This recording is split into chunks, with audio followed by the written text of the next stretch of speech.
You're listening to a 4x4 Radio Network podcast.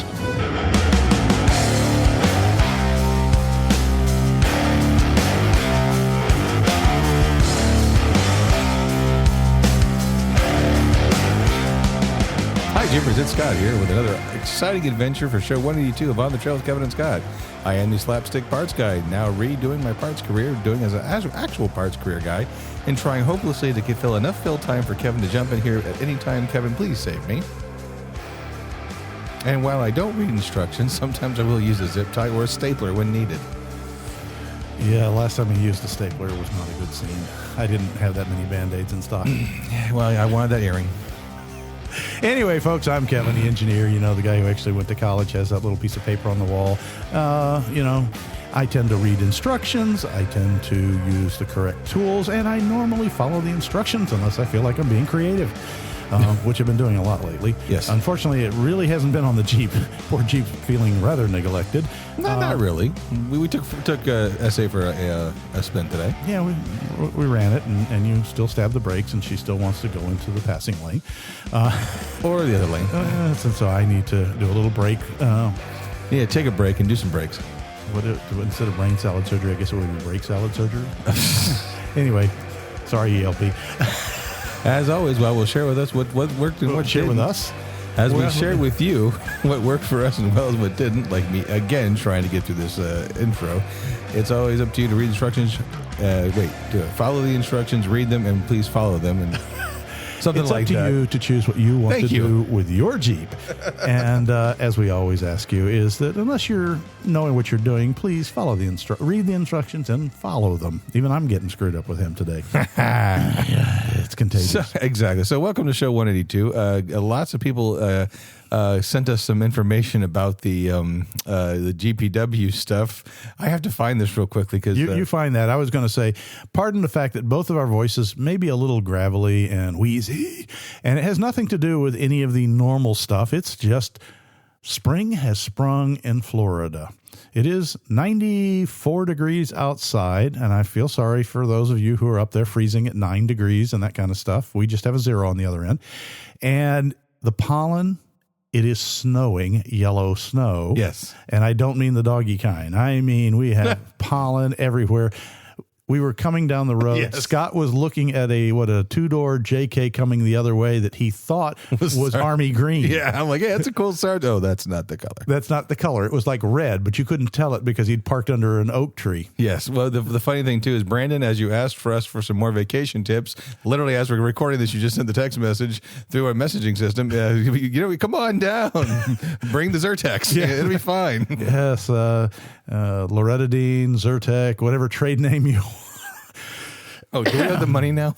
Oh, God. And nothing like trying to, you come to awake in the middle of the night with a bolt up, gasping, wondering who's suffocating you, and you realize the trees are out there giggling menacingly. But the trees are like teenage kids. Hand check. But also, hi, Patrick. Again, thank you he also texted us about his program project he's working on. He found out what might be causing a starter issue. So, Patrick, keep up the good fight, and don't worry, Kevin and I have those same badges also. We have we're called those forgetting boo-boo a badges. part is a bad thing, but sometimes forgetting and adding two of the same parts doesn't make it better, right, Patrick? Exactly. And sometimes tolerances can be exceeded. Hey, that's a great segue. Speaking of tolerances that can be exceeded, keep talking because I still have to find that email. So we have made a little more progress on the GPW, and actually it's Autumn and Scott that have done it themselves. Scott's been out, what would I say, surfing the interwebs like a pro surfer, carving the waves, running the tubes, fighting the pop-up ads, and has discovered the long missing carburetor rebuild kit, as well as I'll leave you to. I'm just glad I now finally hopefully found the email address. Yes, and that was also Brandon. He actually did a couple of the last show. Brandon thinks, I think you said it before, with all your needs, have an open invite to come wheeling in South Dakota. Absolutely, Brandon. We'll look into that. Also, we were talking about which is bigger, the UTV or the GPW. Well, apparently some guys actually did a 2022 Polaris Razor Pro is actually bigger than the GPW Wrangler.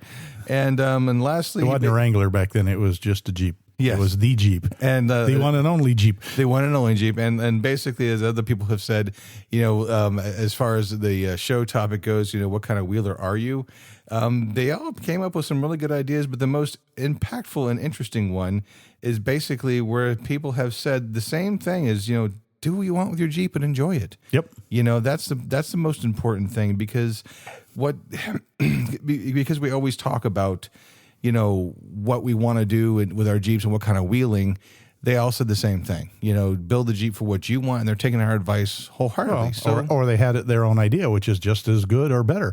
Anyway, getting back to what I was doing before you derailed it and ran off sideways. Well, I was panicking trying to find the stupid message because you're saying we're trying to do this. Facebook, why you got to be so hard and difficult to find messages again? Because once you've seen it, you don't need to see it again ever. Apparently not. Anyhow. So yes, I was fighting the ads and all that stuff. So anyway, you got another surprise. Well, first off, let's back up. Mm-hmm. Since we worked on it last time and cobbled together two of the carburetors, and you corrected me that they are not actually Carters. We thought they were Carters. Well, they're Carter style. Let's put it that way. But this is a Solex. A Solex, kind of like a Rolex, but not. But sunny. Yes. But regardless, and we mentioned the fact that you had tried to get rebuild kits because we had no accelerator pump function to speak of. Yes. But at least it wasn't leaking anymore. Yes.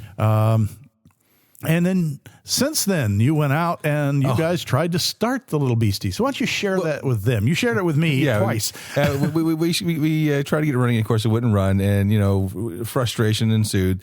But literally that night, I went online. No, okay, go ahead. They go out there and they try to crank it over, and after several skip days and then come back and it would start, and then a couple more days and it would start. They came out and they went to start it, and it just that's about the fastest crank it does. Yeah. And no start. And Scott, finally knowing what he's looking at, did a quick eyeball on the pump. Mm-hmm. The pump bolts, like the older, those of you who've worked with mechanical pumps know what I'm talking about. Those that have been with electric, you're looking at the wrong end of the vehicle. It's not down the fuel tank. Mm-hmm. It's besides the fuel tank, even back down the fuel tank. The fuel tank's under your butt in a GPW and an MB. Yes. I'm not exaggerating. That's a literal statement. You sit on the fuel tank. Mm-hmm. But the pump is a cam operated pump on the side of the block. Yep. And this one is an early one, and it's a glass bowl pump, but it's a different style of glass bowl. Instead of it being under the pump, which is an underslung glass bowl, this is up on top, like a popcorn popper. But I realized that's an antiquated reference because most people stick a bag into the microwave and, boop. Yeah, and that's it. Never use the popcorn button. So this has a little glass dome on top, not on the bottom, and you can actually see each stroke of the pump with a little fountain in the middle. It's weird. You're looking at little, well, I won't say the name of the park here, but it's across from the one with the mouse. Yeah. It's got a lot of fish in it. Well, it went from the Bellagio to a inflamed prostate. It went from bloof to just bleh, bleh. And I'm like, no. So, and then he goes over and he looks at the late model ad that was owned by one of the previous owners. It was a lawnmower filter, man. Yeah, but when we started the rebuild, it was a nice, bright, new lawnmower filter. Yeah, now it's nice, bright orange. From the rust. The crud in the tank. So needless to say, that is in horrible condition. We looked at the tank, and I had looked at it once before and kind of shied away. Looking at it again. Shied away? You said, ain't my problem, and you walked away. Well, I said I shied away. Exactly. And I looked at it. It was like, this is not fixable in the sense of any reasonable repair. Yeah. Not unless you're willing to cut away about 80% and fabricate from there back, which made more sense to find what you did.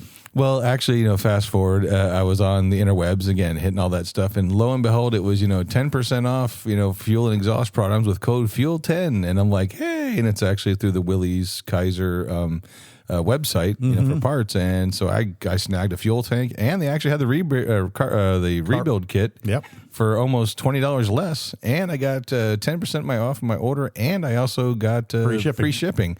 They're not a sponsor of the show. Nope. So I paid for this stuff. I swiped the plastic money. So the price of a fuel tank minus shipping, I got the fuel tank, and shipping, the carb kit. and the carb kit. So I was kind of like, cool, and it already came, and I can tell you right now, He's going to go home, make sure it didn't go. No, the shipping was actually rather nice. I'm talking about the vaporware, and products you buy, you think you got, and you open the box, and this little smoke. I know you've already got. No, I opened the box, and I can tell you right now, the wagon that dragged it here from Pennsylvania was rather gentle. It's dented. No, it's authentic. Yeah. Here's a big question I have. How can I test to make sure none of the seams leak? Should I put a little gas in there and swish it around, or can I? What do you do? You just you put the cap on it, and then the fill hole that not the fill hole, the hole the pump comes out. We put an air chuck and a hose on it, and we put about 5 or 10 psi and spray around the outside with soapy water bubble solution at every seam. Okay, well, we'll do that when I go over there. Yeah. We'll check it and make sure. So, but we are very happy that we now have a new tank. So, thanks for stopping by. I know.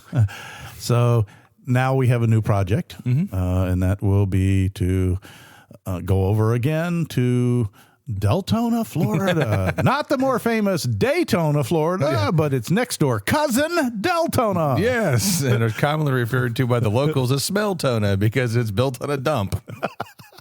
It's actually not on the dump, but it's next to it. Yeah, okay. But regardless, sorry. I'm just looking down going, man, I'm glad I hit record. Yeah. Twisted boy. Yeah. Anyway, we'll be going over there to help Autumn. We may sit her down at a table if we've got a small one there and spread out a towel and go, okay, I showed you how to build it out of parts. Let's rebuild it. No, I think Take that's your a great tools idea. and sit down and start, disassembly. Very carefully, and we'll set up a fence to catch wayward springs. Oh, no, I'm going to need a sheet magnet, and we're going to lay it on there so that little spring doesn't go, I'm free. With our luck, it'll be a brass spring going, nah. No. Joke's on you. And then pull up the driver's seat and have that sweaty palms going, okay, we're only one broken bolt away from a... As for Kevin getting in the truck Multi-dale. saying, your problem. I'm not that cruel. Well, maybe I am. I was going to say, wait a minute. There was that time when we worked. Never mind. No, I'm kidding. I only threatened to leave you on the trail. No, actually, you never would do that. You threatened me leaving the parking lot of the trail, but never. I'm joking. No Jeep left behind. So yeah, that's the whole idea with the GPW. And we met some folks today at a little Jeep swap meet event, which was the first one in the area in a while. And it was kind of nice to see what everybody was putting out on the blankets in the parking lot at the Red Star in Brandon, Florida. So there was a little bit of haggling and people swapping stuff and listening to stories. And there was a young lady walking around with a Ford T-shirt on, and I said, "You need to ask my friend here about his Jeep." And she goes, "What?" I said, "Trust me, just Yeah, And, the Ford Jeep. and then he says, "Oh, yeah, my Jeep. One of my Jeeps is a Ford." And she said, "Oh, well, I want to build one of my Jeeps as a Chevy." And it's like, no, you don't understand. His Jeep is a Ford. Yeah. And she's like, "What?" Yeah, so we brought the pictures. Showed her the fact that this is a GPW, that over a third of the Jeeps were manufactured by none other than Ford. And of course, we've talked about their little logo thing and that they're trying to, old Henry, he wanted to make sure that his name got all over the place, even if he couldn't legally put it all over the place. It was funny when you told her, yeah, he wasn't a nice guy. I'm like, oh, well, that's going to get us a cease and desist. Not really. No, he was a ruthless businessman. He hired a thug as his, bodyguard and that stuff. And it's notorious what he did in the industry. He was anti labor unions and all kinds of things. That doesn't change the fact that he built a really good car. Oh, yeah. And he founded an industry that produces some really nice vehicles and had a hand in building the first Jeeps. Speaking of nice vehicles, did you see they're trying to bring back the International Harvester Scouts? No. Because Ford has had such success now. Oh, they're trying to resurrect the International Scout nameplate. Well, good That luck. will be very interesting. Yeah, but how are they going to call it a corn binder? I don't know, but they'll think of something. But I just thought that was very interesting. Is when you said that, that's what popped in my head. Is I heard it on one of the business radios I listened to that they're trying to bring back the international. Who is Scout. trying to bring it back? I don't know. We can Google it real quickly. Oh no, that's fine. That's fine. I'm pretty sure I know who it is. It's International Trucks. You know, that's who. You know, the rig that's under my Super C. Yeah. So, but yeah, could be interesting. That would definitely be interesting. Well, on to more important things like what our listeners have asked about. One of them was a little one that I'll be honest with you, when Scott said it made my blood run cold, and that was people asked about drilling holes in the bottom of the frame to let out the water and mud and stuff. Yeah. And was it a good idea? Yeah. No. Okay. Little deeper answer than that. In theory, it sounds like a good idea. It sounds like a good idea. However, to do any good, they would have to be right at the bottom of the downturn where it turns level, and either the frame climbs up or comes down, depending on which way you're following it. So right behind the front wheel or right in front of the rear wheel, or even behind the rear wheel, there's another elbow. That's where the muck and mire collect, and that's where the rot is most prevalent. Most frequently, it's on that rear haunch is what I call it, right where the frame turns up and goes up and over the rear axle before coming back down. Those rear corners where the suspension mounts are the most common rust out spots, and probably the largest volume of repair kits are sold. The problem, those locations are the highest stress points in the frame.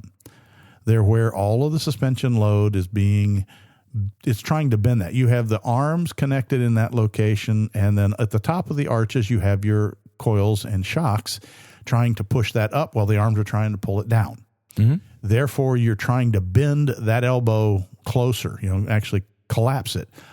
The highest stress is tension across the bottom flange.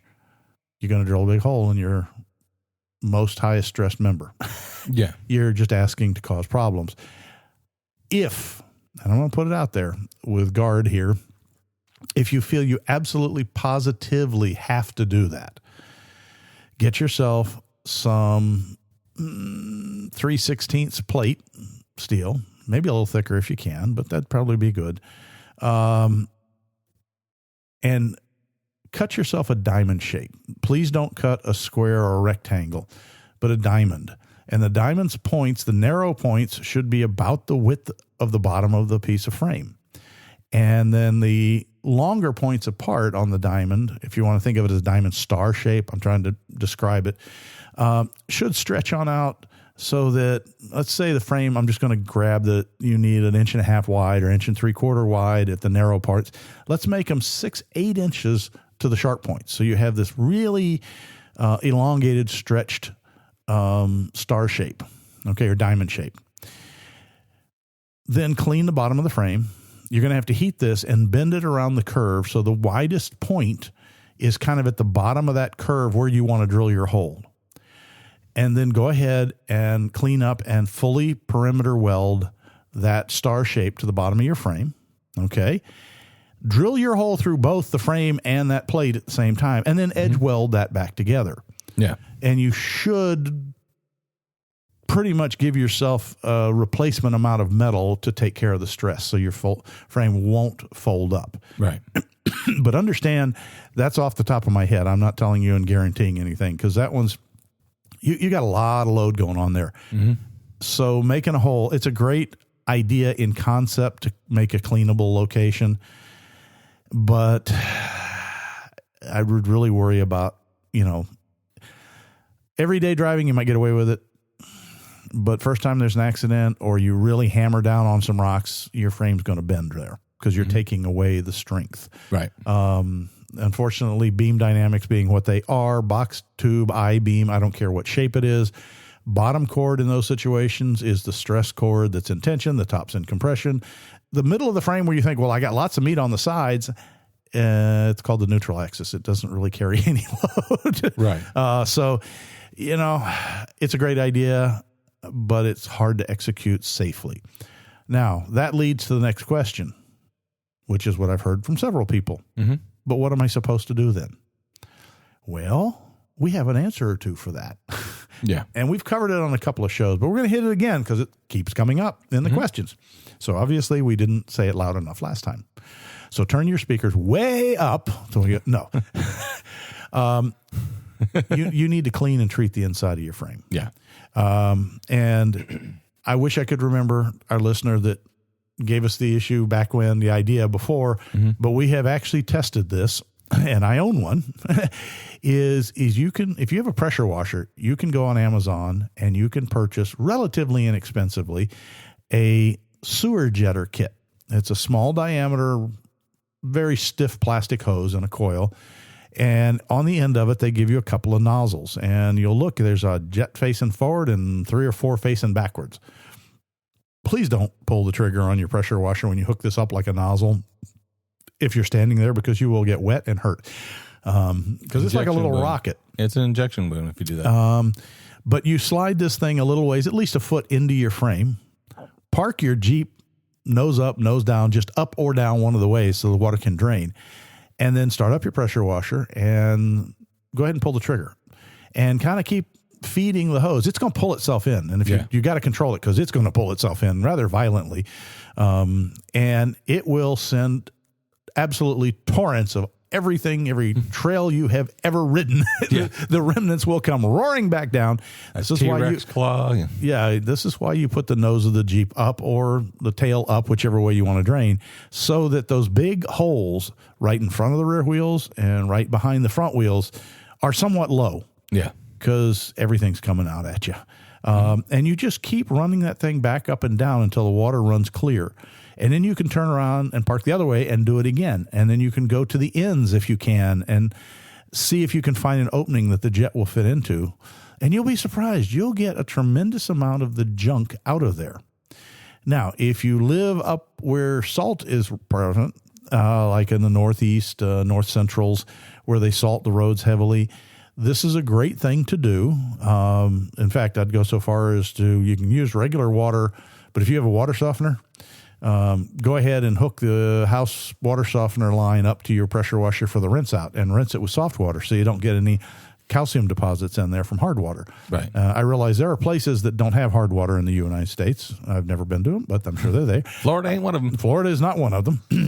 Our water, you wash a car, if you don't towel it dry, you will come back and it'll look like a Dalmatian, an inverted Dalmatian with white spots everywhere. What are you crunching on? Just having a glass of water. Yeah. So... what are you eating, Fritos? And then once you've got it as clean as you can with the sewer jetter, then you can use several other products. You'll have to use an internal spray wand. Now, the first one that comes to mind, because they advertise it, is the Eastwood system. And they look like paint cans, but instead of having a regular nozzle on top, the nozzle just plugs into a tube. The tube is upwards of 10 or 12 feet long with a spray nozzle, plastic little head that sprays rights and lefts and kind of a rainbowish or circlish pattern.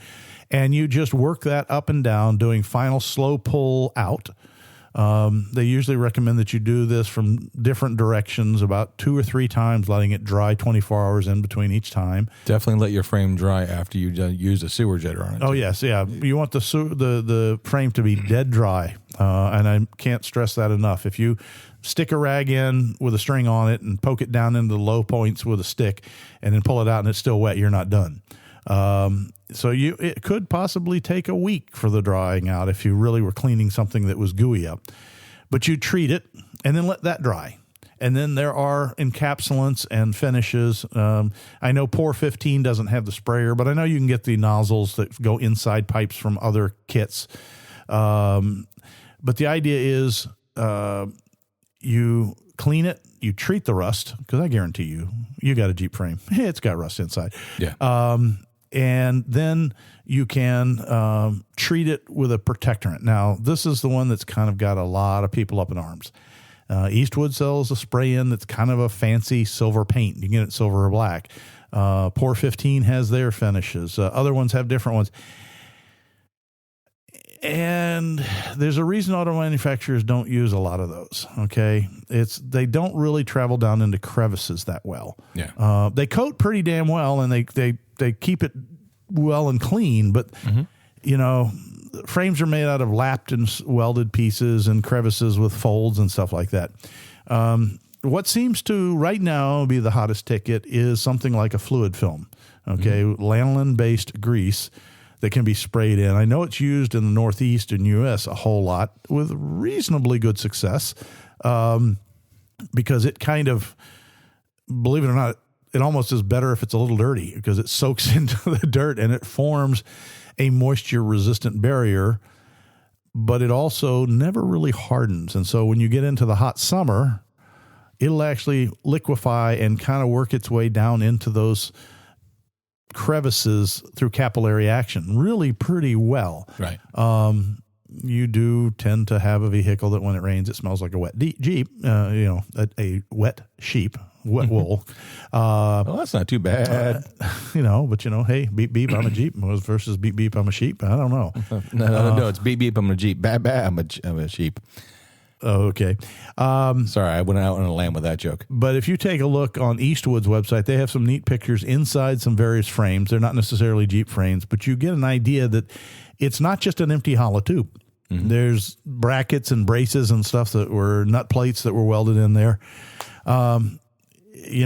Honestly, cleaning them and rust treating them will do the longest. If you want the closest thing to an impermeable frame, this is incredibly difficult to do because you have to blow your Jeep into complete pieces. So you have just a bare frame. Mm-hmm. And then you can take it down. If you go into your search engine and go hot dip galvanizing facility, and they will do a full acid pickle where they'll take your frame, they'll dunk it in, and if there was anything other than steel, you'll find out about it. They may call you and go, you got to do some repairs before we can. Yeah. There weren't much left of that haunch. But regardless, once it's pickled and clean, it swings right over to a bath of molten zinc because you get a metal-on-metal bond at the atomic level.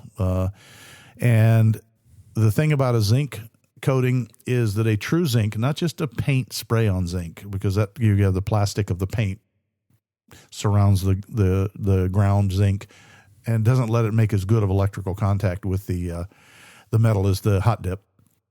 But the hot dip or even the electroplate, zinc creates zinc salts when it corrodes.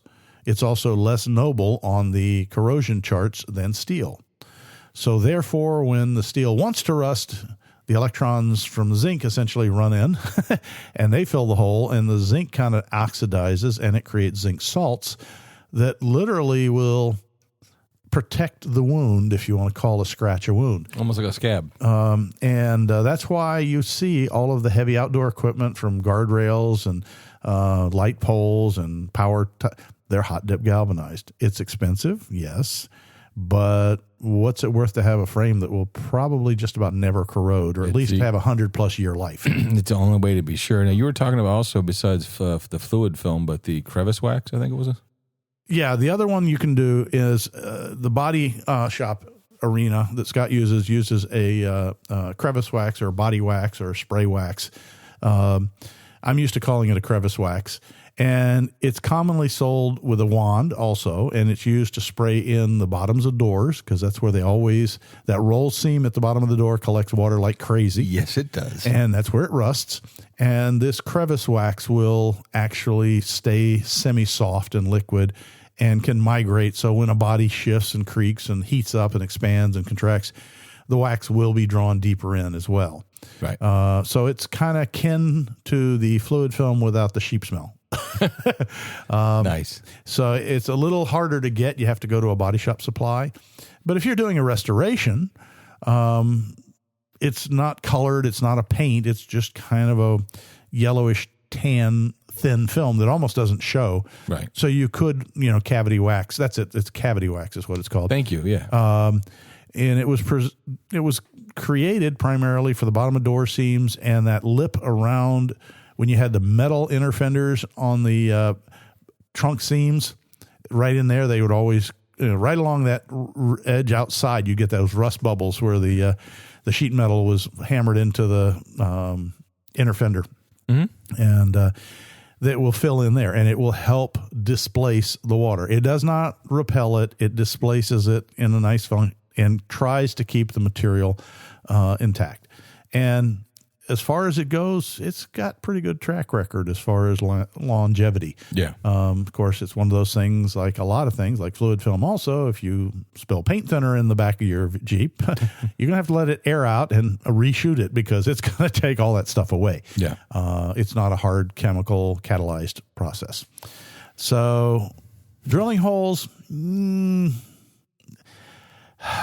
not recommended. I'll just leave it at that. I just have to ask, because yeah. this was a popular thing when I had my YJ. So we're talking early, mid 2000s. Yep. Rhino lining a frame. Okay, folks, here's the thing. Any paint, rhino lining, any applied film that you're putting on anything, all right, I don't care what it is good at keeping the material dry. But it has no inherent protection other than it's a moisture barrier. As soon as you get a break in it, whether it be a crack, a stone chip, a peel, a strike from your wrench as you're working, you missed the spot when you were spraying, that spot is still going to begin to rust. And then there's a phenomenon that I've always heard called rust jacking.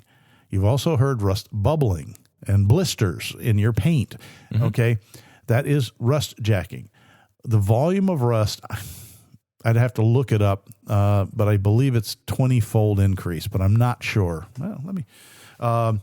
But when you have an increase as steel rusts, well, that's the reason why I asked that question, because again, it was extremely popular. But my boss actually did it with his Jeep. He was doing he had a. Oh, I'm sorry, it's 6. I'm sorry, I was thinking something else. It was 20. But he ran lined his frame because he wanted to protect it from rust. I'm like, I don't think that's how that works. Right. The thing is iron is oxidized to produce rust, and it is about a 6-fold increase in volume. So that one small layer of skin that starts rusting becomes 6 layers thick, which blisters your paint, which opens more area and leaves a water collecting, hydroscopic residue. Rust actually absorbs water quite readily, which feeds the steel to rust more, which then creates more rust jacking. So the fact is, yes. Do we do it? Absolutely. Should we do it? As far as painting? Yeah. Rhino lining? Okay. I'm not going to say no. Anything's better than none. But just remember that you've got to stay on it. You have got to stay on it. You've got to keep an eye out. If you see bubbling, okay, it's happened on my steps where they were powder coated, and most of that powder coating is gone now because it started lifting off from the rust jacking. Right. And that was simply due to wear and tear of my feet, not a manufacturing defect. That's just me getting in and out of the Jeep, muddy boots, gravel, crud, tree branches, sand, you name it. And what did I do? I go back out there and I scrape back till it doesn't scrape anymore. And you'll actually find out that it's popped the paint on non-rusted metal. Okay. Wow. And when you see that, though, you're pretty well at the edge. And then I sand it down, treated it for rust with a rust conversion, and, what's the big one that they've got now? You guys. Well, jumping around on topics. That's okay. An ounce of prevention is worth more than a pound of cure. Is that what it is? Yeah. Yep. Yeah. So what I was thinking of is, you've got. Please hold your important to us. Evaporust. Okay. And if there was a way to dunk the whole frame in Evaporust, it's a chemical things. There's phosphoric acids. There's iron phosphates. There's tannin seals. All of these things do a chemical job. Problem is that while they help prevent it and they make an advertisement, and it'll prevent rust ever coming back, as long as that film of whatever the converter used, it's just like a paint film. If you scratch through it and you get to bright metal again, it's going to start all over, and that stuff will get popped off right along with the paints. Just consider the fact that your Jeep is one of the ultimate recyclables and biodegradable machines out there. Nothing lasts forever. And it's only probably pushed out of number one spot by the Mini, the original Minis. I thought it was like an 80s Corolla. No, the Minis are just absolutely hydroscopic. you can hear them rusting at night in Britain. Well- I mean, you live in one of the wettest countries out there, and they rust. Well, that's like the Toyota Hilux and the old Corolla GT in mid '80s. On a quiet night, you could hear them both rust. Yeah. So there's a lot of things I've heard people talking about. Well, I can take a rust converter from Rust-Oleum and put it in a sprayer and then stick the nozzle up the frame. Yeah, that probably works.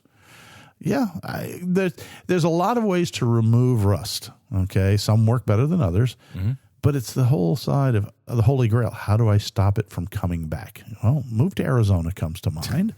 Standing on the corner of Winslow, Arizona. No, the other thing is... Anyhow, you catch the drift here, folks. Well, you talk about preventing. You actually brought up an interesting idea about like the anodes. Yeah, I was thinking about ships, and we have lots of iron ships, particularly out in the ocean, that somehow survive, and that's because they have zinc or magnesium anodes fastened to the hull. And there's a formula for how many you need, how big they are, and they are sacrificial anodes. They basically dissolve away, giving up their electrons to replace those in the steel, so the steel doesn't turn into rust. And I kind of had that little mindset going, I wonder how much it would take and where it would have to be placed to put zinc anodes on a Jeep frame. If I could figure that out, I'd probably be rich. Hey, no more rust. It's kind of a neat thing. The only problem is you can't paint the zinc anode because it doesn't work anymore. Right. So you have to look for this thing kind of slowly. It starts off looking like a little bullion block on the side of the metal, and over time it turns into something that looks like what the dog left in the yard. And you have to unbolt that if you can get the bolts off, and then put a new one on. Clean it up so you have good electrical contact, and put it back on. So let's zinc anodes for Jeeps. Boy, why not? There's always a first. You time heard it for here, everything. folks. Exactly. Yeah. So, anywho, let's see. There was something else you wanted to kibitz about, or if we beat that to death. I don't know. Let me see here. He wrote notes. I did write notes. He just doesn't have it with him. Pretty much. No, again, it was mainly about, we were talking about the idea of like it's winter time, is over, and, Well, at least down here. Well, the other thing was, like I said, drilling your frame rails and stuff like that. Yeah. Cleaning and treating the frames. The only other thing I could think of, and again, this is not really a big topic, but like, should you build or buy your axles? Oh, yeah, that was right. We started on that and never finished it last show. To buy or build your axles. Well, depends on your tolerance for pain. Oh, I've done both. Let me back up. And the reason why I bring this up is because, I'm the LJ needs a little more tender loving. Yeah. We need to get the clutch bearing done. But I started thinking about, re-gearing and trussing the axles on the Gladiator. Because everyone keeps saying, my front axles are supposed to explode at 20,000 miles, and I have 70,000 miles, so my axle should have exploded 3 times already. But it did. The axle fairy came out and fixed it for you. Yeah, thank you. But so that got me thinking, okay, well, re-gearing and all that. And I started, looking online, and I started seeing companies, Rock Jock, Dynatrack, G2, all these companies, Dana, that offer, both a la carte and off the shelf options. And I thought, well, okay, I could re-gear, and here's the thing, add a locker. I already have lockers, but the idea is that my axles will always be worth something. And I could sell those to someone, and I can pick the gear ratio because, yes, I could have several shops out this way, but then that's 100 plus miles driving home. At 50 miles an hour or less. At 50 miles an hour less. Stopping every hour to cool. Stopping every hour to cool. So when I get home in 4 days, you'll have to turn around and come back for the service at the end of it. You'll have your mileage. Yeah, I'll have my mileage. But so it got me thinking, what if I, just go ahead? Because, unfortunately, or fortunately, the Gladiator is the tow rig for the GPW. So the GPW can't tow the Gladiator over down here. Nope. So I thought about, just rent a truck with their trailer, different options and different ideas. But mainly the idea is that, if I just replace the axles up there near my house, I can do city, mileage to break them in. And I really started thinking, would that be a more cost-cutting initiative? Now, JL axles are a lot more expensive than if you were to buy a la carte ones for a TJ, just because of the weights and everything else. But I really started thinking about, what is because you get into this built not bought mentality. There's truth, and remember that Slightly Altered's got one of each. And so you hit something that I feel like I can honestly contribute to. there's pros and cons to both. This is like almost anything we do in the Jeep world to modify our Jeeps. Is you have choices, and each one of the choices comes with benefits, and each one of them comes with let's just call it negatives. So let's go with the build your own. It's definitely cheaper. Okay, my parts bill for a Dana 44 rear axle, including new chrome moly shafts, new Eaton locker, and ring and pinion and master install kit. Plus, remember, I did the conversion to disc brakes. Still came out to be about $2,500. Right. This is a few years ago. Yeah, this was about 5 or 6 years ago. So do take that with a grain of salt. All of these costs need to be escalated for the current market. So it's cheaper. I got to get exactly what I wanted, but it took a lot of education and time to do it right. Folks, re-gearing, there are so many ways to do it wrong. So does that mean you shouldn't try it yourself? Not saying that at all. You got to learn somewhere. Just be ready and be what I want to call, be stubborn. If the pattern, backlash, the preloads, and when you start, you'll know what those terms mean. And if you didn't, by the time you're done, you will know what they mean and hate them. It may take you multiple times. It may take you buying another install kit to replace things that you did wrong. But if you do not get the correct preload, if you don't get, you're going to get noise. If you have the wrong pattern, you're going to lose your gears in short order. You could lose gears in less than 500 miles. They could go to, pot. If you don't have the correct backlash, it's either going to howl like a wounded banshee or scream right up to the point where the pinion breaks. All right. If you misinstall things, if it had a slinger and you didn't put the slinger in because you used a spacer, your pinion bearings are going to fry because the slinger's called a slinger because it slings the oil up to the front pinion bearings. Yeah. Even that, you have to do your research and understand that diff covers, the innocuous diff cover, has been proven now that some of the fancier flatbacks do not allow the oil to make the arc up to the front bearings. Gale Banks did a great series on that these. video was cool. Where he shows you they made diff covers in plexiglass to show you how certain shaped diff covers. You ever notice the back of a diff cover from the factory is a very round thing? It kind of follows a trace of the gear, of the sweep. Well, that's primarily there to act as a raceway to grab the oil that the gear is tracking along in. This is not watery oil, folks. This is 90-weight gear lube. It quite happily rides along on the gravy train of the gear teeth. And as it gets to the top, of course, there's no curved back to hold it in.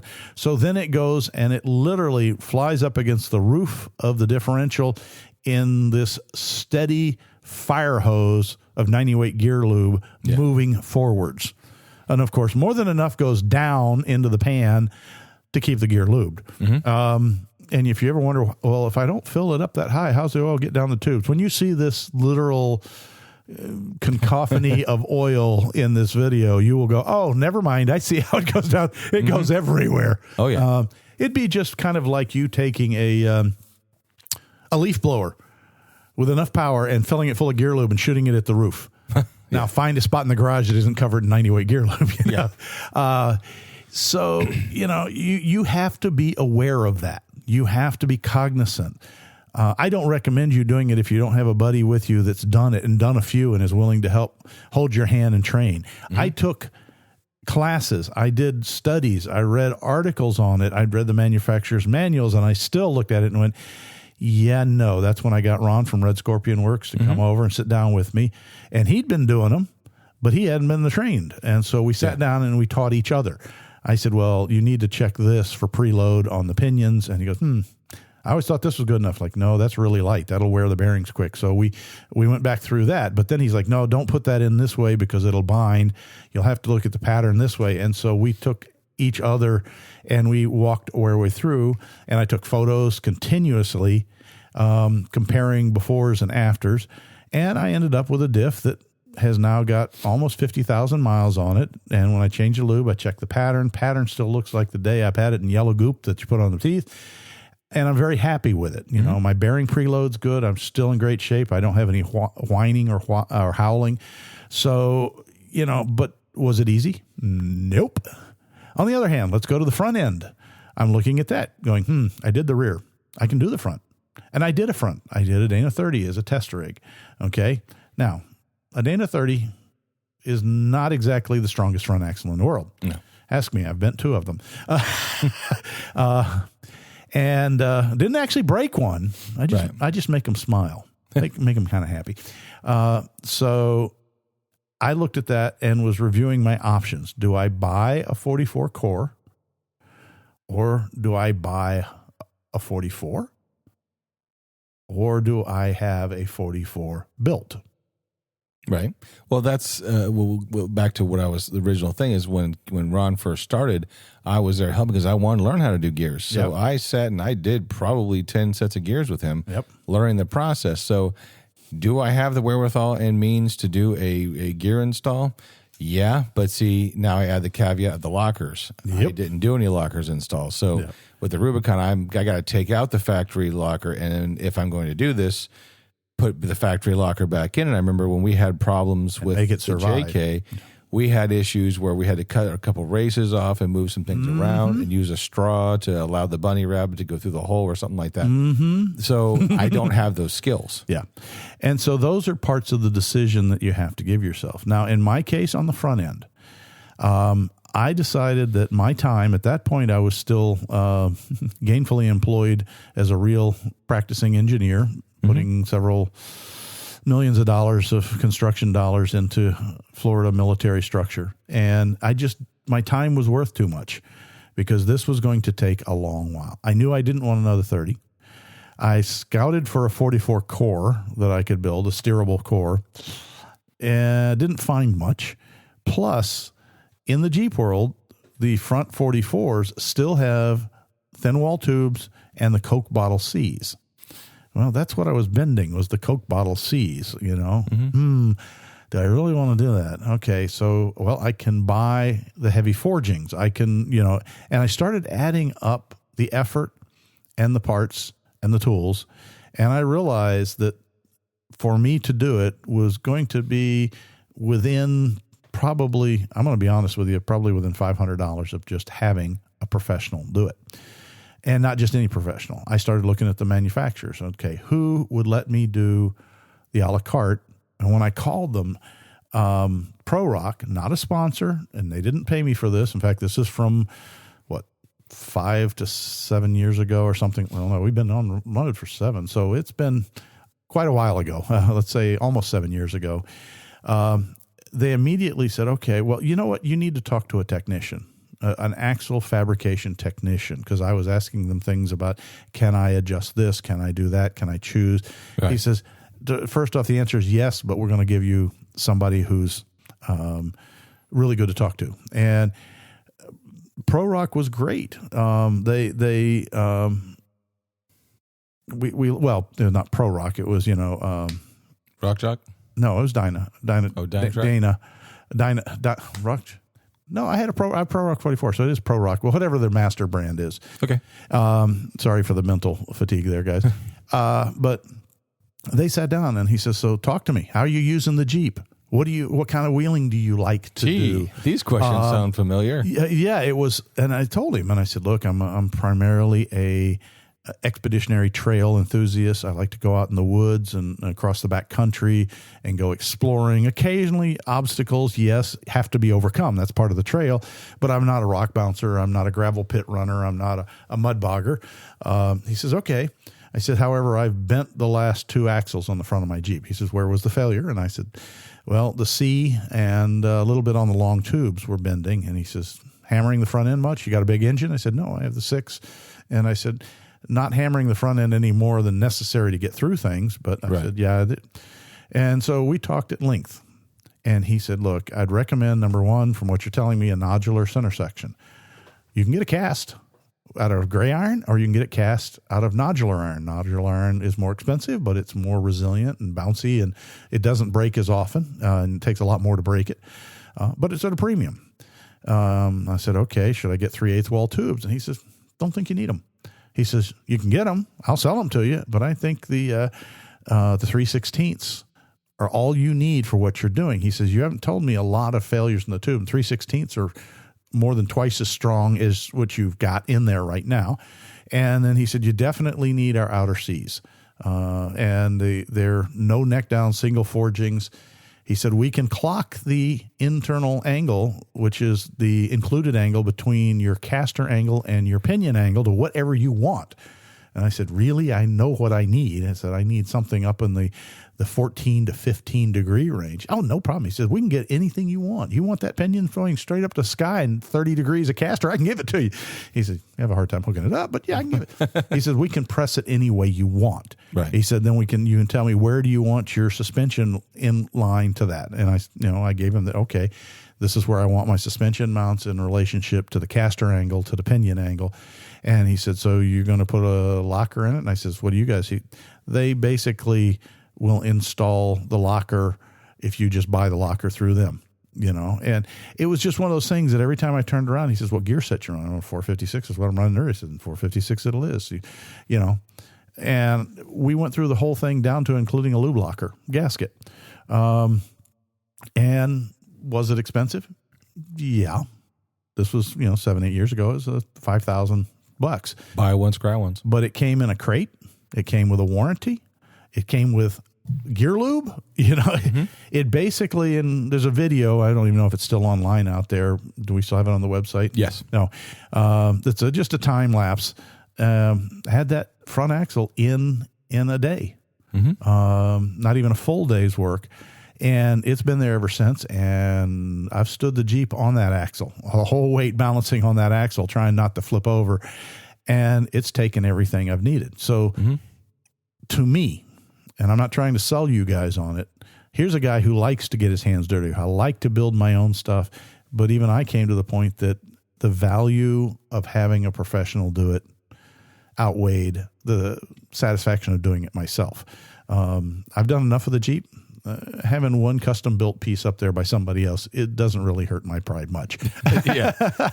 So for each of you guys, you have to make that judgment. I'm not going to tell you that you can't, but building axles is a effort in precision. And that's when I'm talking about setting gears, setting backlash, preloads on your pinion, preloads on your carrier. And all of that does make a difference to the longevity and operation of the gear sets. Changing out axles, yeah, okay. Granted, with a 44, you have what are called wedding bands on the rear axle that hold the bearings and the seals and all that together. But even that's not that hard to deal with, if you know how to handle a grinder. So when you go out there, the other option, of course, is junkyard diving. But that's if you can find it you'll still end up with a re-gear unless you find your perfect thing, the size, everything. So I look at it, folks, and say, there's a lot to play with in that area. And we are talking about you and your families and friends' lives on something that you got to know how to weld if you're going to weld on bracketry. You got to know how to set up a backlash on a dial micrometer. You're going to have to, dial indicator, I'm sorry, is the proper term. You're going to have to learn how to use a micrometer to read shim packs, and move shims around and be willing to take things on and off. Multiple Ron, who does it every single day, still has to pull a gear set in and out 3 to 4 times to get them right. There is, yes, you can read about fancy tools that cost lots of money that are supposed to go stick them in the case, take all these measurements and do these calculations, and it'll tell you what shims to put on the right side and the left side and the pinion, and it's all going to be perfect. Don't you believe it? Ron bought a bunch of those and tried them. And he says, well, they got us close. Well, I will give props. There's a guy with a blue Willys or blue Max Toe in the Gladiator forums, and he bought his own gear kit, and he was going to redo his own gears. Right. Teach himself, YouTube and all that, and it went poorly twice. Ouch. And he finally admitted that, the gears aren't something to play with, but he was a good sport about it. He's like, hey, I tried, and to me, that gets all of the street cred because, he tried. He spent his own money and went there and gave it all, but eventually he did give up. But the only thing I'm looking at, too, when it comes to that reaxle is I'm also maybe, because I'm going to probably have the Gladiator until something happens, because it's, it's Till mine. You don't. But the point, I'm also thinking maybe down the road of repower. Yep. And if I'm going to repower the Gladiator, I am going to do an LS. So will the LS handle the wide track Rubicon axle that's back there? May not. But Will the same- LS handle it? I think the question's the other way around, Bucko. Thank you. Will the axle handle the LS power? A little bit of Lixdexia there. Yes. So that's the question I have is, will the axle handle it? And but Okay. again, Number one, axles don't really handle the horsepower. Okay. The axle torque. shafts do. Yeah. All right. Unless your bearings fail, the axle tube is quite happily sitting there looking at the axle shaft in the middle, spinning furiously, going, ha ha, I'm not. Yeah. Okay. What it suffers from is bending. Okay. And that usually is damaged not by the horsepower, but by the right foot. When you have too much horsepower and you put the Jeep in situations where you probably shouldn't have, and you put too much bending force on the axle, like wedging it into a rock and then trying to power out. Mm-hmm. And then something goes bing. Or you get the front end in the air, and that's not going to survive well unless you've built a monster truck kind of truss. Right. And then something else is going to go. So it's one of those that, yes. The truth is, we've had this discussion in many shows concerning the Dana 35. It survives just fine under the 4-cylinder, and it survives okay under a 6 with a reasonable driver. And even a V8 has survived, if the driver didn't go nuts. Mm-hmm. On the other hand, any one of those 3 installations, about the only one that's the closest thing to bulletproof, but even that's not bulletproof, is the 4-cylinder, because I have heard of people pinging a 35 with a 4-cylinder. Mm-hmm. Okay.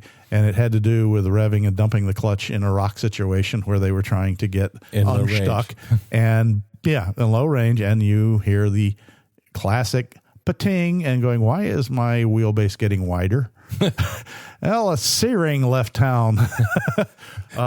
C-ring has left the Chad. Yeah. So, any axle can support a reasonable driver for that axle. If you're looking to build, a monster truck, then maybe you better go looking for deuce and a half, Rockwell axles. And we have friends that do that. All of the 1-ton swaps are great, but I've seen plenty of 1-tons on the side of the road with broken axles, but they're usually in 1-ton trucks that are pulling something heavy. Yeah. The idea here is, how much factor safety do you need? That boils back to the original question. How do you like to wheel? Yeah. If you're a rock bouncer, 1-tons might be big enough. Okay. Mm-hmm. It might not. You may be up to the Dana 70s or the military axles.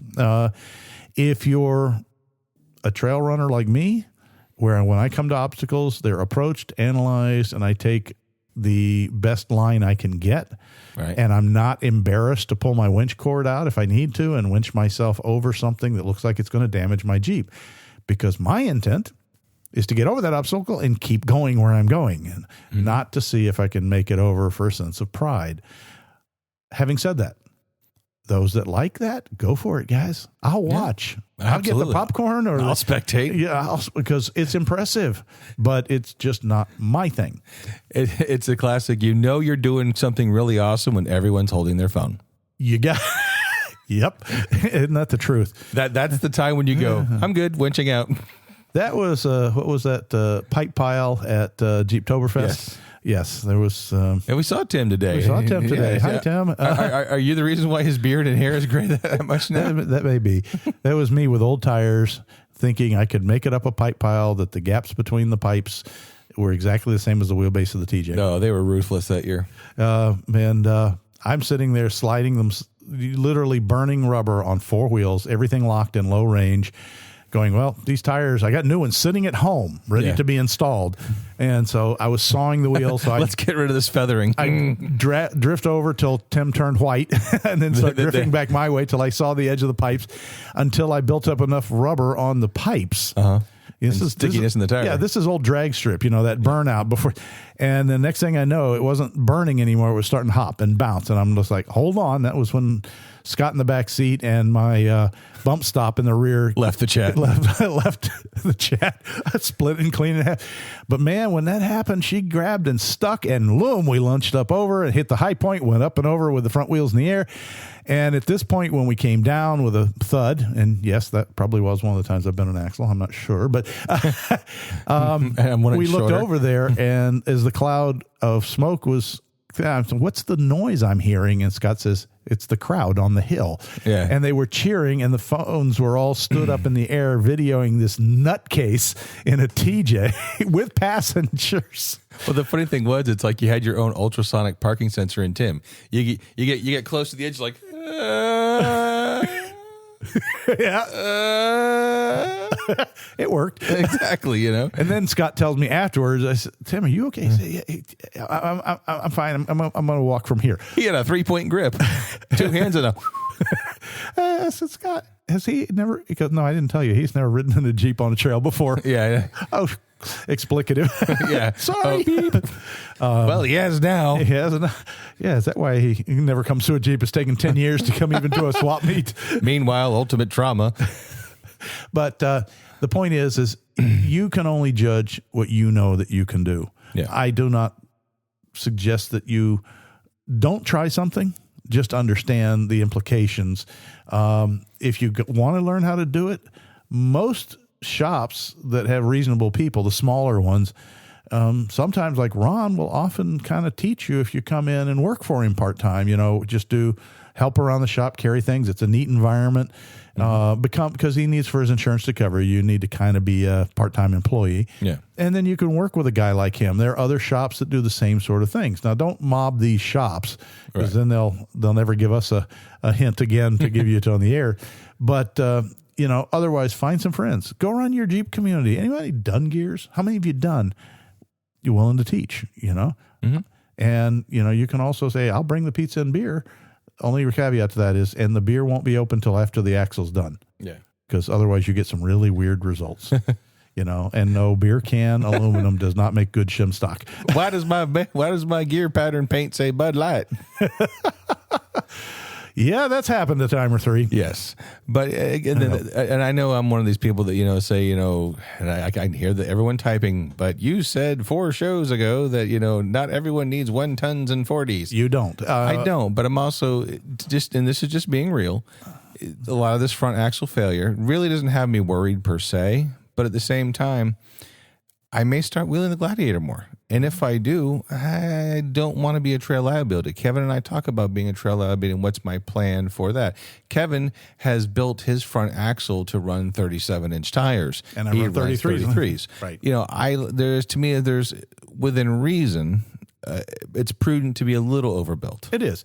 And there's no problem with being overbuilt. The question is, do you do the overbuilding or do you pay somebody? Yeah. And that's a preference, not a rite of passage. You should not feel guilty if you decide to pay somebody to help you do the overbuild. Okay. There's no reason in the world, if it's beyond your capabilities, you should put yourself, your Jeep, your family, your friends at risk. Because a gear failure can be annoying. It can be expensive, but if it locks up on the freeway, particularly on a front end, it's downright deadly. Yeah. If you can imagine your front end freezing at 70 miles an hour, nothing good's going to come of that. No. So there are a lot of options there. Build, buy, contract is the way I'd call it, having one specialty. That's up to you. Yeah. I went the build it my way. It made me feel involved. The Pro Rock group were fantastic to work with. Again, not a sponsor, just a shop that was very pleasant to work with. The unit showed up, crate delivered. I didn't have to go pick it up, and they forked it off the back, brought it up to the house with one of those little tag along things, and the only thing I had to do was set it on a couple of rolling pallets and roll it into the garage. And I'm sure other companies can do the same. You can save some money if you go with some of them. G2, for example, has a whole catalog of, pick your axle, and this is the way it's built. And they have some different options. You don't really get the shot to a la carte it. Right. At least it didn't. I haven't gone to their site in a while. Well, all you can pick is the gear ratio and the locker type. Okay. So you can't adjust the included angle, which Nope. that was a real benny for me, is to be able to have the pinion pointing at the output of the transfer case and still have 7+ degrees of caster at the same time, which is not available in a factory without having your C's cut off and rewelded. And I would tell anybody who's having factory C's cut off, take a look at them. If they neck down on the upper ball joint area, like a Coke bottle does in the old glass Coke bottles, get new C's. Yeah. Don't put those back on. Get the full width forged C's, and you'll stop having that ball joint problem that keeps changing the caster and cambers. Yeah. Spitting out ball joints like watermelon seeds. Yeah, well, they do that. But again, you get what you pay for. We were just driving today. It's funny that this topic kind of came up on the show because we're coming back from that little yard sale kind of event. And one of the things, I'm looking over to Scott and I said, when was the last time you were in a TJ when you could do this? And I could take my hands off the wheel at 55 miles an hour and it tracked straight between the lines as long as I wanted it to. And that's because I took the time. And this is bragging, I understand. But the point is what I'm telling you is you don't have to settle for good enough. You can do it so that it performs as good as it did out of the factory or even a little better. Yeah. So it just takes time. It takes a little effort. And, of course, I'm sad to say, it takes a little money. It was your vision. More importantly, it was your build.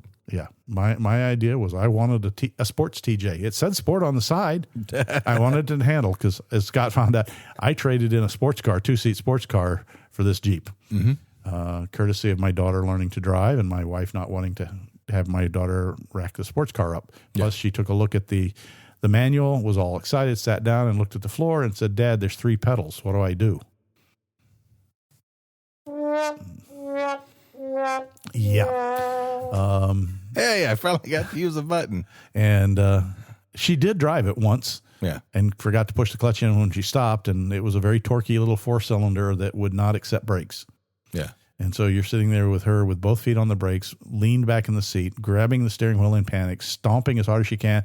And the car is still going, vroom, vroom, vroom, leaping forward about a foot each time. And I'm like, push in the clutch. But push in the clutch. And, of course, then it locked up the brakes and stopped and stood on its nose. And I was like, yeah, I think I'm going to have to finally let go of my sports car. Hey, but that's a topic for another show. Yes, it is. Yes, it is. So anything else you want to cover? Or? No, I think we've got more than enough. Probably people are going, when are you actually going to go do something? Well, as I say, I will be at the Jeep Heritage Festival up in Pennsylvania here. Pennsylvania a little bit. And I will be at work. And we're going to be at Sheriff's Jeep Fest later this year up in North Georgia, Pickens County. Get Jeeptoberfest. We're going to try and do a local event at Jeeptoberfest and see how that goes. And I may even try to squeeze in another trip to Smoky Mountain Jeep Invasion. I don't think Scott will be able to make that one since he's actually back to being gainfully employed. And I am gainfully retired. Yay. And, it's no job, no clock, no worries, no money. Retired. So I always wonder why it's retired. I guess work made you tired in the first place. So. I'm always tired, like I am right now. And I got a 2.5 hour drive back. As we usually say at this point in the day, it's time to lock the hub, put the Jeep in 4-low, and hit the trail. Make sure to take nothing but papers, pictures, memories, and your trash. We want to keep these trails open for our children and our children's children. Oh, I hear how you end the show. So please be good and tread lightly. Please, as we always say, wheel legal, tread lightly. Thanks again for listening. And in another... I was trying to close out another Lawrence Welk. I'm sitting here waiting for the champagne and bubbles to start falling, and the little sequined vest. All right, well, next hey, this would be great. We'll do it for the next show, April 1st. I'll even bring my squeeze box. So many wrong things to say. Okay, moving on.